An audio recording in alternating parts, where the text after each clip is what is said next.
క్రీస్తునాథుని యందు ప్రియ సహోదరి సహోదరులారా, సామాన్య కాలములోని 10వ ఆదివార ధ్యానాంశానికి మీకు స్వాగతం.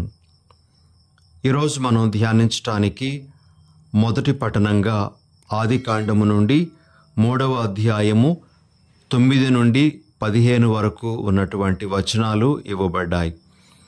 ఈ వాక్య భాగంలో మనము ఆదాము ఏవలు దేవునికి వ్యతిరేకంగా కట్టుకున్నటువంటి పాపము, ఆ పాపానికి వారికి వచ్చినటువంటి శిక్ష, ఇలాంటి విషయాలన్నీ కూడా మనము ఆలకిస్తాం.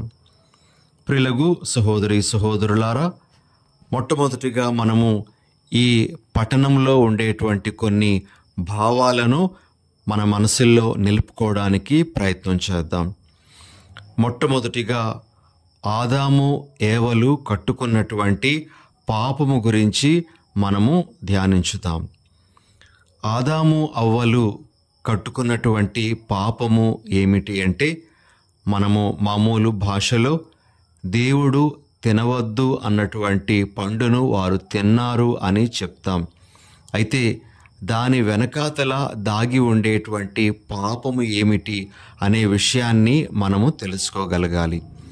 మరి దేవుడు తినవద్దు అన్నటువంటి ఆ పండును వారు తినడం వెనకాతల ఉండేటువంటి పాపము ఏమిటి అంటే, వారు దేవుని స్వరమును కాకుండా సాతాను స్వరమునకు తలవొగ్గడం. ఇది ఆదాము ఏవలు కట్టుకున్నటువంటి పాపముగా మనము చెప్పవచ్చు. ప్రియ సహోదరి సహోదరులారా, దేవుని యొక్క స్వరం ఏమిటి అంటే, ఆదికాండము 2వ అధ్యాయము 16వ వచనంలో మనము ఈ విధంగా చూస్తాం. మంచి చెడ్డల నుంచు తెలివినిచ్చు చెట్టు పండు తప్ప నీవు తోటలో ఉన్న ప్రతి చెట్టు పండును తినవచ్చును. ఒకవేళ ఆ చెట్టు పండు తిన్నట్లయితే ఆదాము ఏవలు మరణాన్ని చవిచూస్తారు అనేటువంటిది దేవుని యొక్క స్వరం. అయితే ప్రియ సహోదరి సహోదరులారా, సాతాను స్వరం ఏమిటి అంటే, ఆదికాండము 3వ అధ్యాయము 4వ వచనంలో మనం వింటాము. సాతాను సర్పరూపములో ఉండి ఈ విధంగా అంటాడు, ఆ మాట నిజము కాదు, మీరు చావనే చావరు. ఆ చెట్టు పండు తిన్నప్పుడు మీకు కనువిప్పు కలుగును. మీరు మంచి చెడ్డలు తెలుసుకొని దేవుని వలె అగుదురని ఎరిగి ఆయన మీకు అట్లు చెప్పెను. ఇది సాతాను స్వరం. ప్రియ సహోదరి సహోదరులారా, ఈ రెండు స్వరాలు వారి మధ్య ఉండేటప్పుడు వారు దేవుని స్వరాన్ని కాకుండా ఈ సాతాను స్వరానికే తల ఒగ్గారు. ఇదే ఆదాము ఏవలు కట్టుకున్నటువంటి పాపముగా మనము భావించాలి. మరి సాతాను స్వరం ఎలా ఉంది అంటే, ఈ సాతాను దేవుని అబద్ధీకునిగా చిత్రీకరించటానికి ప్రయత్నం చేస్తున్నాడు. అంతేకాకుండా దేవునికి ఆదాము ఏవలయందు ఆసక్తి లేదన్నట్లుగా దేవుని చిత్రీకరించడం సాతాను చేశాడు. మరి ఆ మాటలకు లొంగిపోయినటువంటి ఏవమ్మ, అదేవిధంగా ఆదాము పాపానికి ఒడిగట్టారు అని మనము గ్రహించాలి. ప్రియ సహోదరి సహోదరులారా, కాబట్టి దేవుని స్వరమును కాకుండా సాతాను స్వరానికే మనము ప్రాముఖ్యతనిచ్చి ఆ సాతాను స్వరానికి తలవొగ్గడం అనేటువంటిది ఆదాము అవ్వలు కట్టుకున్నటువంటి పాపము అని మనం అర్థం చేసుకుంటూ, ఒకవేళ ఇదే పాపములో మనము పడిపోతూ ఉన్నామా అనే విషయాన్ని పరీక్షించుకోవాలి. ప్రియమైన సహోదరి సహోదరులారా, ఈ దినాలలో పాపము అనేటువంటిది వేరువేరు పదాలతో మన ముందు ఉంచబడుతూ ఉంది. వేరువేరు పదాలతో అది మన ముందు ఉంచబడినప్పుడు అది పాపము కాకపోదు. ఉదాహరణకు, విషాన్ని మనము ఒక సీసాలో పోసి ఆ సీసా మీద ఇది అమృతము అని రాసినంత మాత్రాన ఆ విషము అమృతమైపోదు. అలానే పాపము పాపముగానే ఉంటుంది. దానికి వివిధ పేర్లు పెట్టి ఈ ఆధునిక కాలంలో దానిని పాపము కాదని చిత్రీకరించటానికి చాలామంది ప్రయత్నాలు చేస్తున్నారు. చాలా స్వరాలు మనకు వినబడుతూ ఉన్నాయి. ఉదాహరణకు, స్వతంత్రం కావాలి, స్వతంత్రంగా జీవించాలి అనేటువంటి భావంతో తల్లిదండ్రుల నుండి దూరం అయిపోయినటువంటి వారు మేము స్వతంత్రంగా జీవిస్తున్నాము అనేటువంటి పేరు తమ ప్రవర్తనకు పెట్టుకోవచ్చు. కానీ వారు కట్టుకుంటున్నటువంటి పాపము ఏమిటి అంటే తల్లిదండ్రులను పట్టించుకోకపోవడం, తల్లిదండ్రులను నిర్లక్ష్యం చేయడం. కాబట్టి ప్రియ సహోదరి సహోదరులారా, పాపము అనేటువంటిది ఈ ఆధునిక కాలంలో వేరువేరు పేర్లతో మన ముందుకు వచ్చి అది పాపముగా కనబడకపోయినా సరే దానిని పాపము అనేటువంటి విధంగా గుర్తించాల్సినటువంటి అవసరం మనకు ఉంది అని ఈ దినాన మనము గ్రహించాలి. ఇక రెండవ విషయం, దేవుడు తినవద్దు అన్నటువంటి పండును ఆదాము ఏవలు తినడం వెనుకాతల దాగి ఉన్నటువంటి పాపము ఏమిటి అంటే వారు దేవునిలాగా మారిపోవాలి అనేటువంటి కోరిక వారిలో కలగడం. అంటే దేవునికి విధేయించాల్సినటువంటి పరిస్థితి నుండి బయటపడాలి అనేటువంటి తలంపు రావడం.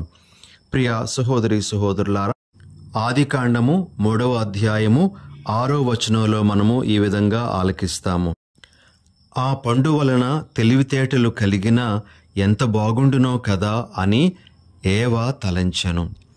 ప్రియ సహోదరి సహోదరులారా, దేవుడు తినవద్దు అన్నటువంటి పండును తినడం వెనకాతల దాగి ఉన్నటువంటి పాపము ఏమిటి అంటే దేవుని యొక్క అధికారాన్ని త్రోసివేయడం, దేవుని యొక్క పాలన కింద ఉండకుండా, దేవుని యొక్క అధికారానికి లోబడకుండా ఉండడానికి ప్రయత్నం చేయడం. అంతేకాకుండా దేవుని దూరం చేసుకొని ఇంకా ఏదో సాధించాలి అని అనుకోవడం. ప్రియ సహోదరి సహోదరులారా, ఇవన్నీ కూడాను దేవుడు తినవద్దు అన్నటువంటి పండును తినడం వెనకాతల దాగి ఉన్నటువంటి పాపాలు. మరి ఇది ఒక విషయంగా మన ముందు ఉంచుకుందాం. దేవుని యొక్క పాలనకు మనము దూరంగా జరిగిపోతూ ఉన్నట్లయితే మనము పాపములో పడిపోతూ ఉన్నాము, పాపానికి మనము లోనవుతూ ఉన్నాము అనే విషయాన్ని మనము గ్రహించాలి. ఇక రెండవ విషయం, ఆదాము ఏవలు కట్టుకున్నటువంటి పాపము వలన కలిగినటువంటి దుష్ప్రభావాలేంటో మనము చూడడానికి ప్రయత్నం చేద్దాం. మనకు ఒక 5 దుష్ప్రభావాలు అనేటువంటివి కనబడుతూ ఉన్నాయి. ప్రియ సహోదరి సహోదరులారా, ఆదాము ఏవలు కట్టుకున్నటువంటి పాపము వలన మొట్టమొదటిగా వారు దేవుని యొక్క సహవాసాన్ని తమ చేజేతులారా కోల్పోయారు. ఉదాహరణకు మనం చూస్తాము, దేవుడు తోటలో అడుగుపెట్టినప్పుడు వారు ఆ దేవునికి కనబడకుండా చెట్ల నడుమ దాగుకున్నారు అని. దేవుని యొక్క సహవాసాన్ని వారు తమ చేజేతులారా పోగొట్టుకున్నారు. ఇది ఒక దుష్ప్రభావము, ఆదాము ఏవల పాప ఫలితంగా వచ్చినటువంటిది. ఇక రెండవ దుష్ప్రభావం ఏమిటి అంటే ఆదాము ఏవలు వారి యొక్క తొలి పవిత్రతను పోగొట్టుకున్నారు. మరి వారు దేవుడు వచ్చేటప్పటికీ భయపడి దాగుకున్నారు అని మనం వాక్యంలో వింటాం. వారికి ఎందుకు భయం కలిగింది అంటే వారిలో ఉండేటువంటి ఆ పవిత్రత అనేటువంటిది పోయింది. దేవుడు వారిని ఏ స్థితిలో సృష్టించాడో ఆ స్థితి నుండి వారు వైదొలగిపోయారు. తమ యొక్క తొలి పవిత్రతను వారు పోగొట్టుకున్నారు. ఇది ఒక దుష్ప్రభావము, వారు కట్టుకున్నటువంటి పాపము ద్వారా వారికి కలిగినటువంటిది. ఇక మూడవ దుష్ప్రభావం ఏమిటి అంటే ఆదాము ఏవలు ఒకరి నుండి ఒకరు దూరమయ్యేటువంటి పరిస్థితి కూడా ఏర్పడింది. ప్రియ సహోదరి సహోదరులారా, ఆదాము దేవుని పరోక్షంగా నిందిస్తూ ప్రత్యక్షంగా దేవుడు తనకు తోడుగా ఇచ్చినటువంటి ఆ స్త్రీ వలననే తాను ఆ విధంగా చేయాల్సి వచ్చింది అనేటువంటి నిందను ఆ స్త్రీ మీద మోపడం జరిగింది. ప్రియులకు సహోదరి సహోదరులారా, ఇక్కడ మనము గమనించాల్సినటువంటి విషయం ఏమిటి అంటే, ఆదాము ఏవలు కట్టుకున్నటువంటి ఆ పాపము వలన వారు ఒకరికి ఒకరు దూరమయ్యేటువంటి పరిస్థితి ఏర్పడింది. దేవునితో సహవాసాన్ని కోల్పోవడం ఒక ఎత్తైతే, మరి ఒకరితో ఒకరికి ఉండేటువంటి సహవాసాన్ని కోల్పోవడం అనేటువంటిది ఇంకొక ఎత్తుగా మనము గ్రహించాలి. కాబట్టి ఇది ఒక దుష్ప్రభావము. ఆదాము ఏవలు కట్టుకున్నటువంటి పాపము ద్వారా వారు ఒకరితో ఉన్నటువంటి సహవాసాన్ని మరొకరు కోల్పోయేటువంటి పరిస్థితి రావడం. ఇక 4వ దుష్ప్రభావం ఏమిటి అంటే, ఆదాము ఏవలు కట్టుకున్నటువంటి పాపము వలన వారు మరణము అనేటువంటి శిక్షకు గురి అవ్వడం జరిగింది. దేవుడు వారికి చెప్పినటువంటి విషయం మనము ఆదికాండము 3వ అధ్యాయము 19వ వచనంలో ఆలకిస్తాం. నీవు మట్టి నుండి పుట్టావు, కావున మట్టిలో తిరిగి కలిసిపోతావు అనేటువంటి మాటలు. ఈ మాటల ద్వారా ప్రభువు వారికి మరణము అనేటువంటి శిక్షను వేయడం జరిగింది. ఆదాము ఏవలు కట్టుకున్నటువంటి పాపము వారిని మరణములోనికి ఈడ్చింది. ప్రియా సహోదరి సహోదరులారా, ఇక ఆఖరి దుష్ప్రభావం ఏమిటి అంటే, వారి పాప ఫలితము పరిసరాల మీద కూడా పడింది. ఆదికాండము 3వ అధ్యాయము 18వ వచనంలో మనము దేవుని మాటలు ఈ విధంగా వింటాము. ఈ నేల నీకై ముండ్ల తుప్పలను గచ్చపొదలను మొలిపించును, నీవు పొలములోని పంటతో పొట్ట నింపుకుందువు. ప్రియులకు సహోదరి సహోదరులారా, ఆదాము ఏవలు కట్టుకున్నటువంటి పాపము వారికి మాత్రమే పరిమితమైకుండా వారి పరిసరాల మీద కూడా తన యొక్క దుష్ప్రభావాన్ని చూపించడం మొదలుపెట్టింది. ఇది ఈరోజు మనము గ్రహించాల్సినటువంటి ఇంకొక దుష్ప్రభావము. ఒక పాపానికి ఇన్ని విధాలైనటువంటి దుష్ప్రభావాలు ఉంటాయి అని మనం గ్రహించాలి. ఈనాడు కూడా ఇదే పరిస్థితి తలెత్తుతుంది. ప్రియ సహోదరి సహోదరులారా, మనము పాపము కట్టుకున్నప్పుడు దేవునితో సహవాసాన్ని, మన పవిత్రతను, ఒకరితో ఒకరికి ఉన్నటువంటి సహవాసాన్ని, అదేవిధముగా శిక్షను, ఇక మన పాపము ఫలితముగా మన ప్రకృతి కూడా శిక్షను అనుభవించడం అనేటువంటిది గమనించగలం. కాబట్టి ఇది ఒక గుణపాఠంగా ఈరోజు మనము నేర్చుకోవాలి. అయితే ఇక 3వ విషయం, ఈరోజు మనం ఆలకించినటువంటి మొదటి పట్టణంలో మనకు కనిపించేటువంటిది ఏమిటి అంటే, ఆదాము అవ్వలు దేవుని యొక్క స్వరాన్ని నిర్లక్ష్యం చేసినప్పటికీ, దేవునికి విధేయత చూపించకపోయినప్పటికీ దేవుడు వారి మీద కనికరపడడం, జాలిపడడం, తన యొక్క కారుణ్యాన్ని ప్రదర్శించడం అనేటువంటిది మనము గమనిస్తాం. దేవుడు ఆదికాండము 3వ అధ్యాయము 15వ వచనంలో తొలి సువార్తను ప్రకటించడం మనం వింటాం. ఈ విధంగా మనము అక్కడ మాటలు వింటాం. నీకును స్త్రీకిని, నీ సంతతికిని ఆమె సంతతికిని మధ్య తీరని వైరము కలుగును. ఆమె సంతతి వారు నీ తల చిదుగగొట్టుదురు, నీవేమో వారి మడుమలు కరతువు. ఈ మాటల ద్వారా ప్రభువు దేవుడు ఆదాము ఏవల యొక్క పరిస్థితిలో మార్పు రాబోతూ ఉంది. వారు పోగొట్టుకున్నటువంటివన్నీ కూడా మరలా వారికి లభించబోతూ ఉన్నాయి. మరి వారి కోసం వచ్చేటువంటి ఒక స్త్రీ సంతానము, అనగా మరియమాత ద్వారా వచ్చేటువంటి యేసు ప్రభు ద్వారా వారు పోగొట్టుకున్నటువంటివన్నీ, అనగా దేవునితో సహవాసం కావచ్చు, లేదా నిత్య జీవితం కావచ్చు, ఇవన్నీ తిరిగి పునరుద్ధరించబడతాయి అనే వాగ్దానాన్ని ప్రభు వారికి తెలియజేయడం జరిగింది. ప్రియా సహోదరి సహోదరులారా, దేవుడు మనలను విడువడు, ఎడబాయడు. దేవుడు మన ఎడల విశ్వాసపాత్రుడుగా ఎల్లప్పుడూ ఉంటాడు అనేటువంటి సందేశం కూడా మనకు ఇక్కడ వస్తూ ఉంది ప్రియులకు సహోదరి సహోదరులారా. మరి ఈ భావాలన్నీ కూడా మనకి ఈనాటి మొదటి పఠనం నుండి వస్తూ ఉన్నాయి. ఇక ఈరోజు మనం ఆలకించేటువంటి సువార్త పఠనము మార్కు సువార్త 3వ అధ్యాయము 20 నుండి 35 వరకు ఉన్నటువంటి వచనాల నుండి గ్రహింపబడింది. మరి ఈ పఠనం నుండి కూడా 1-2 విషయాలను మనము గ్రహించటానికి ప్రయత్నం చేద్దాం. మనము మార్కు సువార్త 3వ అధ్యాయము 22వ వచనంలో ఈ విధంగా చదువుతాము. యెరూషలేము నుండి వచ్చిన ధర్మశాస్త్ర బోధకులు ఆయనకు బెల్జెబూలు పట్టినదనిరి. పిశాచముల అధిపతి సహాయమున ఆయన దెయ్యములను వెళ్ళగొట్టుచున్నాడనియూ చెప్పిరి. ప్రియులకు సహోదరి సహోదరులారా, ధర్మశాస్త్ర బోధకులు ప్రభువు మీద ఒక గొప్ప నిందను మోపారు.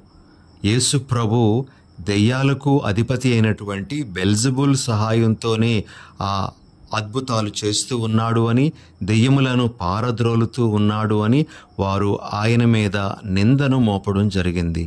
మరి ఆ నిందను యేసు ప్రభు ఎలా త్రిప్పికొట్టారో, ఏ విధంగా వారికి సమాధానము ఆయన ఇచ్చి ఉన్నారో మనము ఈనాటి సువార్త పఠనంలో గ్రహించగలం. యేసు ప్రభు తన సమాధానాన్ని 3 విధాలుగా ఇస్తూ ఉన్నారు. ఆ 3 సమాధానాలను మనము గ్రహించడానికి ప్రయత్నం చేద్దాం. మొదటిగా ప్రభు అంటూ ఉన్నారు, సైతాను తన రాజ్యమును తానే ఎట్లు నాశనం చేసుకొనును అని అంటూ, ఒకవేళ తాను ఆ బెల్జెబూలు సహాయంతో దెయ్యాలను పారద్రోలుతూ ఉన్నట్లయితే సైతాను తన రాజ్యాన్ని తాను నాశనం చేసుకున్నట్లే అవుతుంది కదా. సైతాను తన రాజ్యాన్ని తాను ఎట్లు నాశనం చేసుకుంటుంది, దానిని బలపరుచుకోవడానికే కదా ప్రయత్నం చేస్తుంది అని ప్రభువు వారి మాటల్లోనే త్రిప్పికొట్టడం జరిగింది. ప్రియ సహోదరి సహోదరులారా, ఇక 2వ సమాధానము యేసు ప్రభు ఆ ధర్మశాస్త్ర బోధకులకు ఇచ్చినటువంటిది ఏమిటి అంటే, మార్కు సువార్త 3వ అధ్యాయము 27వ వచనంలో ఈ విధంగా మనము చదువుతాం. ఎవడేని బలవంతుని మొదట బంధించిననే తప్ప ఆ బలశాలి ఇంటిలో ప్రవేశించి సామాగ్రిని దోచుకున్న జాలడు. నిర్బంధించిన పిమ్మటనే కదా కొల్లగొట్టునది అనే మాటలను ప్రభు తెలియజేస్తూ, సైతాను బలవంతుడు, అయితే తాను ఆ సైతానుని మించినటువంటి బలవంతుడు, తాను సర్వశక్తిమంతుడను అని, మరి తాను ఈ లోకానికి వచ్చింది సైతానుని బంధించి దాని రాజ్యాన్ని కొల్లగొట్టడానికే అని ప్రభు చాలా స్పష్టంగా అక్కడ చెప్పడం జరిగింది. కాబట్టి తాను ఆ దెయ్యములను పారద్రోలుతూ ఉన్నాడు అంటే దెయ్యముల అధిపతి బెల్జెబూల్ సహాయంతో కాదు, తాను వాటన్నింటికంటే కూడా బలవంతుడు, వాటిని బంధించటానికి, వాటి రాజ్యాన్ని నాశనం చేయడానికి వచ్చాడు అనే విషయాన్ని ప్రభు అక్కడ తన సమాధానంగా ఇస్తూ ఉన్నారు. ప్రియమైన సహోదరి సహోదరులారా, ఇక 3వ సమాధానము యేసు ప్రభు ఆ ధర్మశాస్త్ర బోధకులకు ఇచ్చినటువంటిది ఏమిటి అంటే, ధర్మశాస్త్ర బోధకులు జ్ఞానవంతులు, తెలివైనటువంటి వారు అయినప్పటికీ కూడా వారు ఆత్మ కార్యాలను గుర్తించలేనటువంటి స్థితిలో ఉన్నారు అని ప్రభు వారికి తెలియజేస్తూ, మరి ఆత్మకు వ్యతిరేకంగా ఎవరైనా దూషణ పలికినట్లయితే, ఎవరైనా ఆత్మకు విరుద్ధంగా పలికినట్లయితే అటువంటి వారికి క్షమాపణ ఉండదు, అటువంటి వారు నిత్యము పాపి అయి ఉంటారు అని చెప్పడం జరిగింది. ఈ మాటల ద్వారా ఆ ధర్మశాస్త్ర బోధకులు పవిత్రాత్మ ద్వారా జరిగే కార్యాలు ఏమిటో, అపవిత్రాత్మ చేసేటువంటి కార్యాలేమిటో గుర్తించగలగాలి అనే విషయాన్ని వారికి తెలియజేస్తూ ఉన్నారు.